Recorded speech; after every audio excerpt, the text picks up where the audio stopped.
Hi hello ನಮಸ್ಕಾರ ಸ್ನೇಹಿತರೆ. ಇವತ್ತಿನ ಒಂದು ವಿಡಿಯೋಗೆ ನಿಮಗೆಲ್ಲರೂ ಕೂಡ ವೆಲ್ಕಮ್ ಮಾಡ್ಕೊತಾ ಇದ್ದೀನಿ. ನಾನು ರಾಜಶೇಖರ್.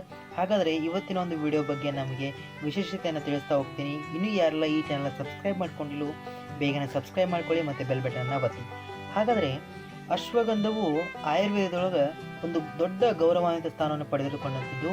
ಇದು 6000 ವರ್ಷಗಳಷ್ಟು ಹಿಂದೆ ಆಯುರ್ವೇದದೊಳಗೆ ರಸಾಯನ ಎಂದು ಗುರುತಿಸಲ್ಪಟ್ಟಿರುವಂಥದ್ದು. ಹಾಗಾದರೆ ಇದರೊಂದು ಹೆಸರಿನ ಅರ್ಥವನ್ನು ನೋಡ್ತಾ ಹೋದರೆ ಸಂಸ್ಕೃತದೊಳಗಡೆ ಅಶ್ವ ಅಂತಂದರೆ ಕುದುರೆಗೆ ಅಂತ ಕರಿತೀವಿ ನಾವು, ಮತ್ತು ಗಂಧ ಅಂತಂದರೆ ಅದರ ಒಂದು ವಾಸನೆ. ಈ ಎರಡೂ ಸೇರಿದರೆ ಕುದುರೆಯ ವಾಸನೆ ಅಂತ ಅರ್ಥ ಆಗುತ್ತದೆ. ಅದರ ಬಗ್ಗೆ ನೀವು ಹೆಚ್ಚಿನವಾಗಿ ಗೂಗಲ್ನಲ್ಲಿ ಸರ್ಚ್ ಮಾಡಬಹುದು. ಇದನ್ನು ನಾವು ಲ್ಯಾಟಿನ್ನಲ್ಲಿ ವಿತಾನಿಯಾ ಸೊಮ್ನಿಫೆರಾ ಅಂತಂದ ಕರಿತೀವಿ. ಸೊಮ್ನಿಫೆರಾ ಅಂತಂದರೆ ನಿದ್ರೆಯನ್ನು ಪ್ರೇರೇಪಿಸುವಂಥ ಗುಣವನ್ನು ಹೊಂದಿರತಕ್ಕಂಥದ್ದು.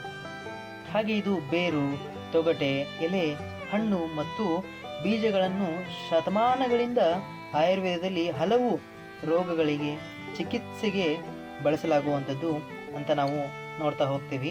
ನಾವು ಇದನ್ನೆಲ್ಲವನ್ನೂ ಸಹಿತ ಇದರ ಒಂದು ಹಿನ್ನೆಲೆ ಆಗಿರ್ತದೆ. ಇಷ್ಟೆಲ್ಲ ವಿಷಯಗಳು ಸಹಿತ ಈ ಒಂದು ಅಶ್ವಗಂಧದ ಹಿನ್ನೆಲೆ ಆಗಿರ್ತದೆ.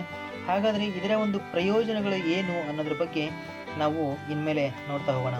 ಹಾಗಾದರೆ ಈ ಒಂದು ಪ್ರಯೋಜನಗಳನ್ನು ತಿಳಿದುಕೊಳ್ಳೋದಕ್ಕಿಂತ ಮುಂಚೆ ಇನ್ನೂ ಯಾರೆಲ್ಲ ನನ್ನ ಚಾನಲ್ ಸಬ್ಸ್ಕ್ರೈಬ್ ಮಾಡಿಕೊಂಡು ಬೇಗನೆ ಸಬ್ಸ್ಕ್ರೈಬ್ ಮಾಡ್ಕೊಳ್ಳಿ ಮತ್ತು ನಿಮ್ಮ ಫ್ಯಾಮಿಲಿ ಫ್ರೆಂಡ್ಸ್ ಕೂಡ ಶೇರ್ ಮಾಡಿ. ಇದರ ಒಂದು ಇನ್ಫಾರ್ಮೇಷನ್ ಕೂಡ ಅವ್ರಿಗೂ ಕೂಡ ಒಂದು ಸ್ವಲ್ಪ ಗೊತ್ತಾಗಲಿ ಅಂತ ಹೇಳ್ತೇನೆ. ಹಾಗಾದರೆ ಇದರ ಒಂದು ಲಾಭಗಳೇನು, ಪ್ರಯೋಜನಗಳೇನು ಅಂತ ನೋಡ್ತಾ ಹೋದರೆ, ಮೊದಲೇದು ಒತ್ತಡ ಮತ್ತು ಆತಂಕವನ್ನು ನಿವಾರಿಸುವಂಥದ್ದು ಮತ್ತು ನಿದ್ರೆಯ ಗುಣಮಟ್ಟವನ್ನು ಸುಧಾರಣೆ ಮಾಡ್ತದೆ.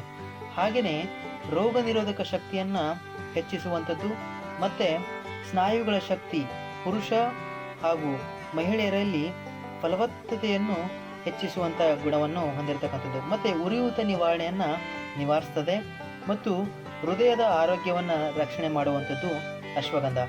ವಯಸ್ಸಾಗುವ ಲಕ್ಷಣಗಳನ್ನು ಕಡಿಮೆ ಮಾಡುವಂಥದ್ದು ಅಶ್ವಗಂಧಕ್ಕೆ ಅಷ್ಟೊಂದು ಪವರ್ ಇದೆ. ಇದರ ಒಂದು ವಿಷಯತೆಗಳನ್ನು ಮತ್ತು ಆರೋಗ್ಯದ ಲಾಭಗಳನ್ನು ತಿಳಿತಾ ಹೋಗಿದ್ರಿ. ಹಾಗಾದರೆ ಈ ವಿಡಿಯೋವನ್ನು ಇಷ್ಟವಾದಲ್ಲಿ ಲೈಕ್ ಮಾಡಿ, ಶೇರ್ ಮಾಡಿ ಮತ್ತು ನಿಮ್ಮ ಆರೋಗ್ಯವನ್ನು ಕೂಡ ಕಾಪಾಡಿಕೊಳ್ಳಿ ಅಂತ ಹೇಳ್ತಾ ಇದ್ದೀನಿ. ಮತ್ತು ಮುಂದಿನ ವಿಡಿಯೋದಲ್ಲಿ ಮತ್ತೆ ಇನ್ನೊಂದು ವಿಶೇಷದ ಆರೋಗ್ಯದ ಬಗ್ಗೆ ಮಾಹಿತಿಯನ್ನು ತೊಗೊಂಡು ಬರ್ತೀನಿ. ಅಲ್ಲಿವರೆಗೂ ಟೇಕ್ ಕೇರ್, ಬಾಯ್ ಬಾಯ್.